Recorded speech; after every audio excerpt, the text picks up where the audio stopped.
Bonjour, aujourd'hui nous allons discuter de la respiration. La respiration en yoga est très importante. Dans le yoga aérien, elle est légèrement différente, ok? Donc la respiration, en fait, le fait de bien la maîtriser nous permet de gérer le stress, stimuler la digestion, améliorer le sommeil, aussi avoir plus d'énergie. Et il y a encore plein d'autres choses qu'on peut améliorer ou booster avec la respiration en la maîtrisant. Au yoga aérien, euh, nous utilisons des techniques très faciles, à la limite basiques, parce que justement notre pratique, elle est assez difficile. Donc, la respiration prend parfois un petit peu moins d'importance pendant notre pratique. Donc, nous utilisons en fait des pratiques de respiration de yoga anciennes, mais éclairées par la science moderne, en fait, pour créer des exercices pratiques et sûrs que fournissent des résultats immédiats. Les avantages sont surtout réduire le stress, stimuler la digestion, améliorer le sommeil, équilibrer l'humeur et l'énergie, et aussi augmenter la concentration mentale. Donc, tout cela, on peut faire tout en maîtrisant notre respiration. Donc, dans ce mini-cours, nous allons parler du test respiratoire, les respirations énergisantes, équilibrées et calmantes. En fait, ce sont trois types de respiration qui sont aussi expliqués sur une autre vidéo, mais qu'on peut utiliser pour avoir ces trois effets-là. On va voir un petit peu sur la science de la respiration et le système nerveux. Donc, comment on peut activer, stimuler notre système nerveux avec la respiration. On va commencer par tester la respiration. Donc, le premier test dont on va parler, c'est le test de cycle nasal. C'est quoi? Donc, en fait, c'est un test où nous allons placer notre index sur notre nez, donc en dessous, et nous allons expirer. Et nous allons sentir que d'un côté, il sort plus d'air que de l'autre côté, normalement. Et si on fait ce test-là, on peut aussi vérifier dans quelle narine l'air y passe plus facilement. Et pourquoi on fait ça? Parce qu'en fait, c'est important. Le texte de cycle nasal, donc, si nous avons l'air qui sort plus de la narine droite, ça veut dire qu'on a le système nerveux sympathique activé, tandis que si l'air il sort par la narine gauche, c'est le système nerveux parasympathique. Parfois, ce n'est pas facile de le faire, mais ce qu'on peut faire par contre, c'est quand nous voulons activer le système nerveux parasympathique, en fait, celui qui nous permet de nous calmer. Qu'en anglais, on parle de rest and digest, donc se reposer et digérer. Donc, par exemple, avant un repas, on peut très bien faire quelques respirations alternées où on va inspirer par la narine gauche et expirer par la narine droite. Et de cette façon, nous allons activer le système nerveux parasympathique. Ça ne veut pas dire que quand on veut activer l'autre, on doit inspirer par la narine droite. Okay? Donc, normalement, on n'inspire pas par la narine droite, on inspire par la gauche. Et voilà, et on peut faire ça justement pour activer le système nerveux parasympathique, justement pour nous calmer. Donc, on peut le faire avant le repas, mais on peut faire aussi dans une situation de stress où on a besoin de se calmer vite, on peut le faire aussi. Donc, si vous faites ce test-là, donc si vous allez sentir vos narines et par où l'air il passe, il y a des changements tout au long de la journée parce que en fait, notre système nerveux, donc il y a une partie de la journée qu'on a un activé et l'autre partie, il y a l'autre. Et donc, ça varie par des cycles de 90 à 120 minutes. Et donc, si vous vérifiez tout le temps, vous allez voir que ça change d'un à l'autre.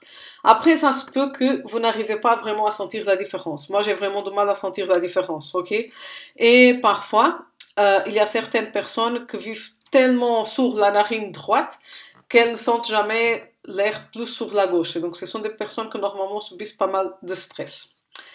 Après, nous avons aussi la dominance nasale, donc, dont je viens de parler en fait. Donc, dominance de la narine gauche. Donc, on a une activité cérébrale droite, onde cérébrale alpha, système nerveux parasympathique stimulé. Donc, on a ça après avoir mangé, donc ça sert justement à mieux digérer. Et donc, pour bien digérer, il faut activer le système nerveux parasympathique. Et on se sent détendu ou parfois fatigué ou même somnolent. Okay? Et donc, c'est lié à des sentiments d'amour, empathie, connexion émotionnelle, de calme et de créativité. Donc, comment est-ce qu'on peut voir ça? Quand on va dans la douche, et on a beaucoup d'idées dans la douche. Donc, moi, j'ai toujours plein d'idées quand je prends des douches.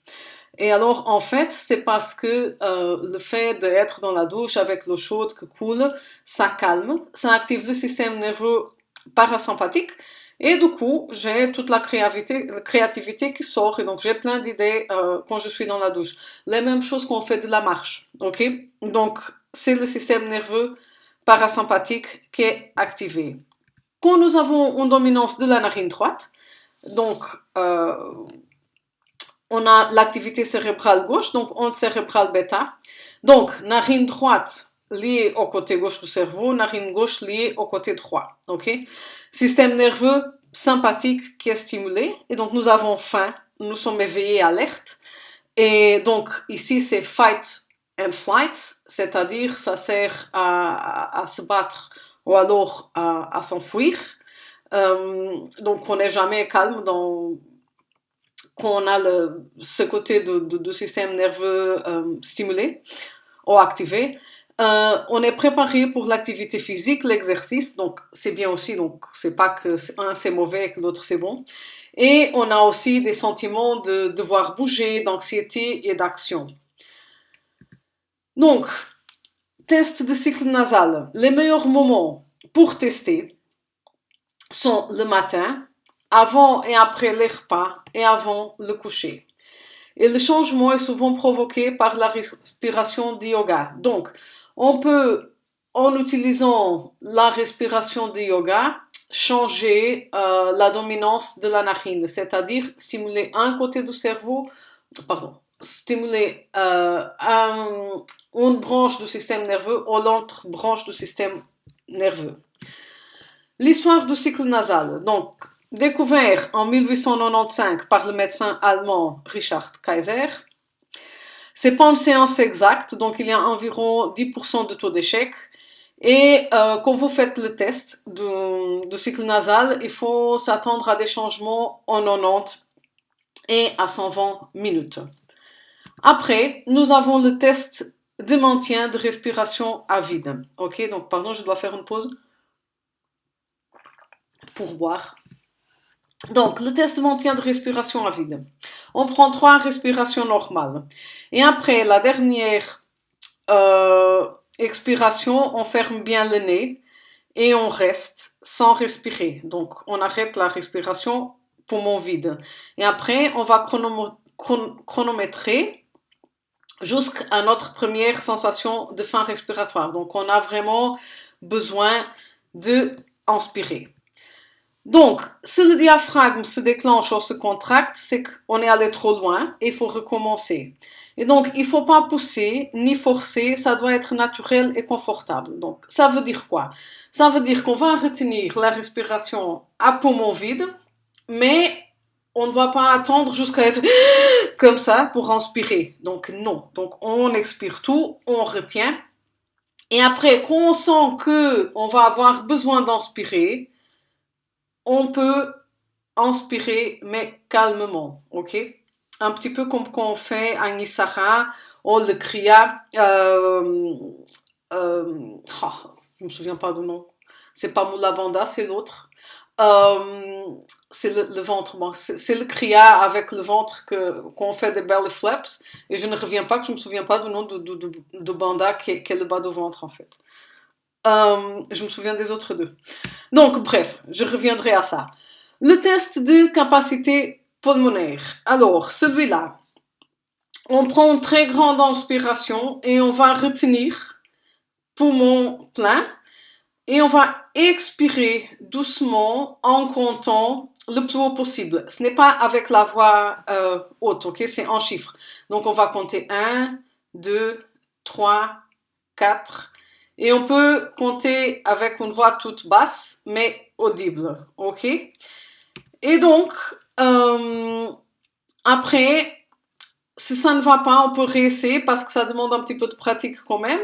Et on va écrire le nombre. Et donc, c'est une petite mesure pour en fait contrôler notre capacité pulmonaire euh, et pour voir, aussi pour vérifier le contrôle de la respiration. Je suis encore traumatisée parce que je ne me souviens pas du nom de Banda, c'est ridicule. Les devoirs que vous pouvez faire pour tester le cycle nasal. Donc, vous pouvez le faire au réveil, avant et après un repas, avant et après l'exercice, avant le coucher. Ok? Le test de maintien de la respiration à vide. Tester aujourd'hui déjà et après tester une fois par semaine pendant le mois qui suit. Ok? Et donc vous pouvez noter. Moi je trouve que c'est très intéressant, c'est très rigolo. Moi, j'aime bien faire ce test-là avec moi parce que ma respiration était une espèce de catastrophe. Donc, il y a très longtemps, je fumais beaucoup, et vous n'imaginez pas la catastrophe qu'était ma respiration. Et donc maintenant, avec beaucoup d'années, donc j'ai arrêté de fumer il y a déjà beaucoup d'années, plus la pratique de yoga, ma respiration, elle a vraiment beaucoup changé. Et donc, quand je fais ce test, je peux vraiment vérifier les différences et c'est marrant. Malheureusement, je ne l'ai pas fait, justement, dans les mauvais temps de ma respiration pour pouvoir voir vraiment tout le chemin que j'ai fait jusqu'à maintenant. Mais voilà, mais maintenant je le fais. Donc, le test capacité pulmonaire. Vous pouvez aussi tester aujourd'hui, jusqu'après ça. Et après, tester à nouveau une fois par semaine pendant le mois prochain. Et voilà. Donc ça, c'était une partie de la présentation. Maintenant, on va voir les respirations. Donc, on peut respirer matin, midi et soir. OK? Alors, nous avons la respiration, on va l'appeler énergisante. Et donc, en fait, c'est une respiration qui s'appelle Kapalabhati. Mais quand nous faisons du yoga aérien, donc souvent les personnes qui viennent faire du yoga aérien, c'est pas des personnes qui s'intéressent nécessairement à une pratique de yoga traditionnelle, ok? Et alors, les noms en sanskrit comme Kapalabhati, malgré le fait que je les utilise parce que parfois j'oublie des autres noms, comme j'ai oublié tout à l'heure et je continue encore sans me rappeler le nom de Banda dont je veux parler, euh, on peut utiliser des autres noms, en fait, des noms qui soient assez évidents pour que vos élèves, elles se rappellent quand elles doivent faire la respiration, ou même pour que vous vous rappelez quand vous le faites à vos cours, et aussi pour que ça soit facile à comprendre. Donc, si vous allez dire Kapalabhati, peut-être que personne ne va vraiment s'identifier avec le type de respiration, tandis que si vous dites respiration énergisante, tout le monde va savoir que c'est une respiration qui maintient éveillé et donc peut-être qu'elles vont pas risquer de faire ça le soir par exemple avant d'aller dormir. Donc on fait plus de 30 respirations par minute, ok? Et donc c'est une respiration qui réduit le CO2 et qui augmente légèrement l'oxygène dans le sang et aussi le pH sanguin, ok? Qui devient plus alcalin. Et donc il resserre les vaisseaux sanguins et aussi les voies respiratoires. Après, nous avons la respiration équilibrée haut de l'océan. C'est quoi? C'est la respiration qu'on fait 4 secondes à chaque inspire et 5 secondes à chaque expire. Ok? Et on peut la freiner avec la gorge. Donc, en yoga, on l'appelle Ujjayi. Ok? Donc, dans le nom de l'océan, parce que ça rappelle le bruit de l'océan quand on respire. Ok? Donc, l'objectif est de faire environ 4 à 6 respirations par minute. C'est une respiration qui se fait seulement par le nez, ok? Si possible. Donc parfois les personnes ont le nez bouché, donc là c'est pas possible. Il faut adapter, modifier, mais c'est une respiration qui normalement se fait par le nez. Et c'est une respiration aussi faite avec le diaphragme. Donc on sent vraiment le diaphragme que se gonfle et que se rétrécit. Et elle tonifie le système nerveux mais sans activer une branche en spécifique, ok? Tandis que celle qu'on vient de voir avant, donc celle-ci, l'énergisante, elle va justement activer le système nerveux sympathique, ok? Donc elle va nous préparer, par exemple, pour une pratique de yoga. Tandis que celle-ci, elle peut nous préparer aussi, c'est une pratique plus calme, mais c'est une respiration qu'on peut faire à n'importe quel moment de la journée, justement parce qu'elle ne va pas activer un ou l'autre côté du système nerveux. La respiration calmante. Alors, le but, c'est de faire 3 respirations par minute, ou même moins. Et donc, on a un rapport de 1 par 2. Donc, c'est-à-dire, on inspire 4 secondes, on expire 8. OK? Au 5, 10, donc, le rapport soit 1 par 2, tout va bien. C'est aussi une respiration où on sent bien le diaphragme. On peut la faire assise au coucher. Et normalement, on la fait aussi seulement par le nez, ou alors on inspire par le nez et on expire par la bouche. Donc, c'est aussi possible, c'est aussi faisable. OK? Dans une pratique quotidienne, qu'est-ce qu'on fait? Respiration énergisante 5 minutes le matin, avec le kriya dont le nom je ne me souviens pas. Après, on peut, pendant la journée, faire la respiration équilibrée, donc pendant 5 minutes pendant la journée. Et la respiration calmante, on peut faire 5 minutes avant le coucher, mais on peut aussi, quand je dis avant le coucher, c'est pas vraiment jusqu'avant d'aller au lit, ok? Donc, on l'a fait, et après on peut brosser les dents, ou faire ce qu'on fait normalement avant de se coucher. Et donc, on peut la faire avant ça, après faire ce qu'on a à faire, donc on va dire brosser les dents, et après on se couche. Et voilà, et donc ça, c'est sur les 3 types ce sont les 3 types de respiration qu'on utilise dans les cours de yoga aérien, qui marchent très bien. On n'a pas vraiment besoin d'aller beaucoup plus loin que ça, parce qu'autrement, parfois c'est trop d'informations. Et on a déjà toutes les postures, on a déjà la prise des postures, le hamac, savoir comment mettre le corps, comment faire. Et donc, si on va encore rajouter beaucoup de détails sur la respiration, ça risque de rendre les cours compliqués. La science de la respiration. Voilà, donc là on va juste voir qu'est-ce qui se passe. Donc on a les muscles respiratoires, on a le diaphragme, les muscles intercostaux et les muscles du cou, de la poitrine, des épaules, du dos. Donc le diaphragme, il bouge à chaque fois qu'on respire. Les autres, on peut ne pas vraiment les activer quand on respire. Donc, c'est pour ça que c'est facultatif.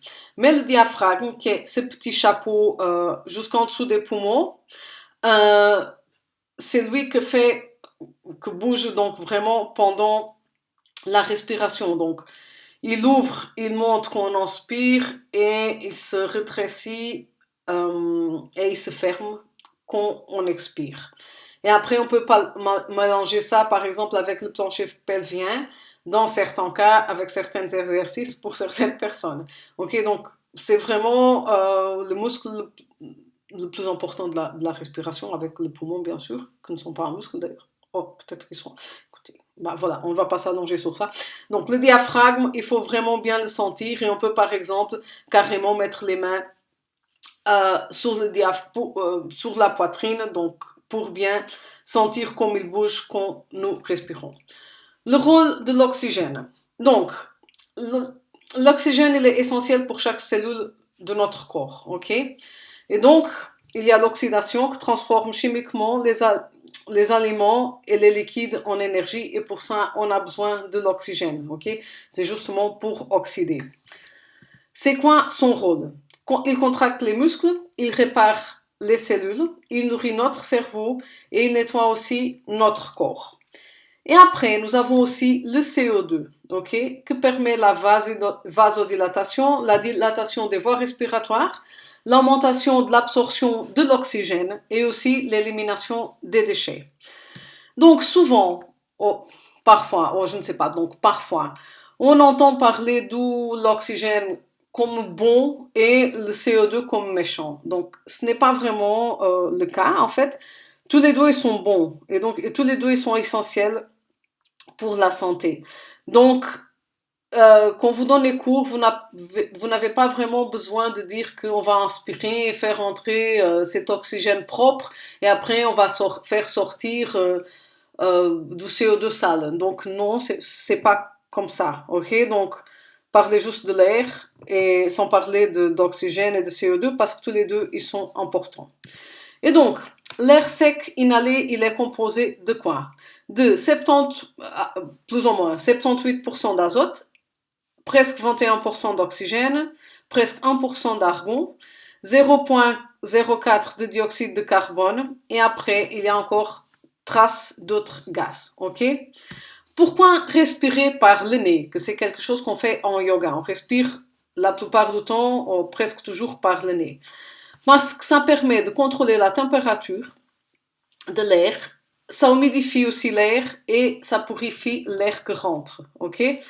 Ça ajoute aussi de la friction et contrôle à la respiration, ce qui augmente l'efficacité de la respiration. Et donc c'est pour ça qu'on respire par le nez tout le temps en yoga. Et donc, si vous avez du mal à vous rappeler, c'est pas grave. Il faut juste penser que le nez sert à respirer et la bouche, ça sert à manger. Et donc, on ferme la bouche parce qu'on est en train de respirer. Pourquoi respirer par le nez? Encore une fois, donc ça déclenche dans le nez et le sinus des neurorécepteurs qui signalent la sécurité et ça affecte le développement de la mâchoire et du palais chez les enfants aussi. Donc la première partie, donc ça déclenche des neurorécepteurs qui signalent la sécurité. Donc vous allez voir, ou remarquer, donc peut-être que vous le remarquez déjà, autrement vous pouvez commencer à voir. Il y a beaucoup de monde pardon, que parfois respire par la bouche. Et donc, moi par exemple, je viens de faire un inspire par la bouche. Parce que j'ai la bouche sec et donc je suis en train de parler vite. Et donc, c'est pas que je suis stressée, c'est juste que ça se passe comme ça. Mais vous allez voir que les personnes qui respirent par la bouche, souvent, elles sont stressées. Ok? Et donc, respirer par le nez, ça aide vraiment à calmer parce que il y a toute une quantité de choses que se déclenchent et qui s'activent dans notre corps qu'on respire par le nez. La même chose qu'on mâche la nourriture, c'est très important aussi parce que ça permet aussi que plein de choses se déclenchent et que beaucoup de processus s'initient. Donc, en plus de ça, respirer par le nez affecte la qualité et la quantité de sommeil. Donc, les implications sont vraiment très très grandes ici. Et ça ajoute aussi de l'oxyde nitrique, de l'oxyde nitrique à la laine. Donc, je vais encore faire une petite pause pour boire. Et on va passer au système nerveux et la respiration. Alors, système nerveux autonome. Donc, normalement, c'est automatique. Il contrôle la fréquence cardiaque, la digestion, la fréquence respiratoire, la réponse pupillaire, l'urination et aussi l'excitation sexuelle. Il y a deux branches, ok, dans le système nerveux. La sympathique et la parasympathique. Donc, normalement, le passage d'une à l'autre est automatique, même si on peut le contrôler avec la respiration. Donc, la branche parasympathique, encore une fois, rest and digest, donc repos et digestion, augmente le flux sanguin vers l'estomac et l'appareil gastro-intestinal. Donc, c'est ici, par exemple, que mâcher bien les aliments, c'est très très important, ok?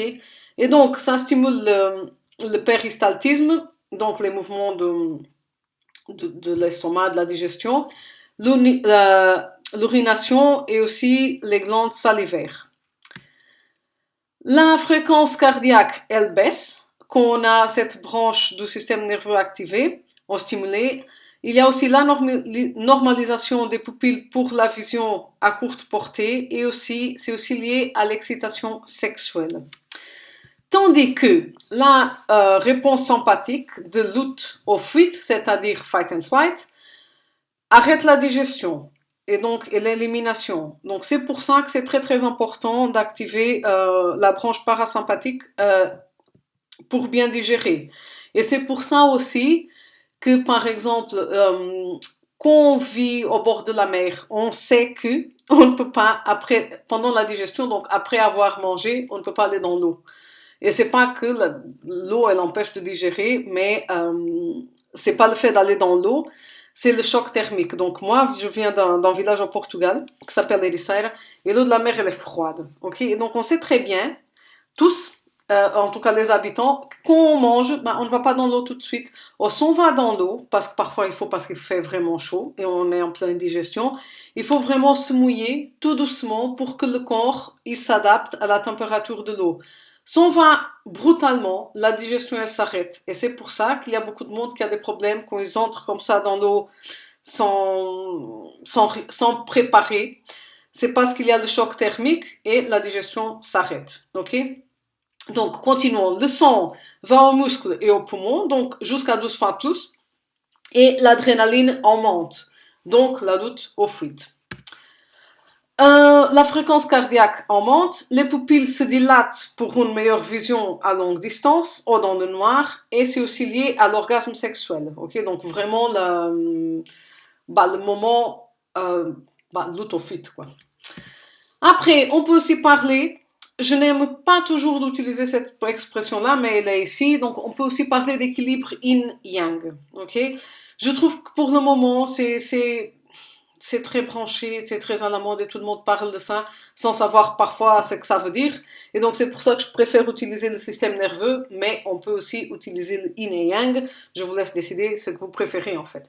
Donc, inspiration, c'est lié à force, renforcement, expansion, réponse sympathique. Donc là, on est dans le yang, ok? Et le yin, c'est lié justement à l'expiration, ouverture, relaxation, contraction, réponse parasympathique. L'inspiration pour la longueur et la force, et expiration pour l'ouverture et la libération. Okay? Inspiration, encore une fois, yang, soleil, lumière, jour, chaleur. Expiration, c'est yin, lune, la nuit, la fraîcheur. Okay? Maintenant, on va encore voir la variabilité de la fréquence cardiaque. Okay? Donc, c'est quoi ça? Ça mesure le changement de battement par battement. Il y a, quand le taux est stable, faible variabilité, ok, ça veut dire que ce n'est pas très très sain. Quand la variabilité est élevée, le système nerveux est sain et tonique. C'est-à-dire que, voilà, il faut qu'il change en fait. Il ne faut pas qu'il reste tout le temps sur une des branches. Ok, donc c'est ça que ça veut dire. Donc, l'inspiration devrait déclencher l'augmentation de la fréquence cardiaque, tandis que l'expiration devrait réduire la fréquence cardiaque. Ok? Donc, les moniteurs standards pour la fréquence cardiaque mesurent généralement la moyenne et c'est une mesure du système nerveux. Ok? Donc, respiration et nerf vague. Le nerf vague, c'est le 10e nerf crânien, le plus long du système nerveux autonome. Techniquement, en fait, c'est une paire de nerfs, mais on y réfère au singulier. C'est aussi appelé le nerf vagabond, car ces petites branches vont partout. Alors, le nerf vague, il connecte directement le cerveau aux intestins, donc au système digestif. Et donc, c'est très, très important. Donc, il est largement responsable de la réponse parasympathique, ok? Il contrôle le cœur, les poumons et le tube digestif. Le nerf vague passe aussi par l'ouverture du diaphragme. Il est stimulé par une respiration profonde. Il est aussi stimulé par le fredonnement et le chant. Et la respiration favorise le tonus vagal, ok? Le tonus vagal élevé veut dire une réponse à l'environnement, capacité d'adaptation. Et voilà, donc c'est plus ou moins tout ce que je voulais voir avec vous sur la respiration. Si vous avez des questions, vous savez où trouver des réponses, donc n'hésitez pas à me contacter. Il y a d'autres vidéos justement sur tout ce qui est respiration, les types de respiration, comment elles se font. Et ça, c'est juste le cadre un petit peu plus technique. Voilà, merci beaucoup de m'avoir écouté et à très bientôt.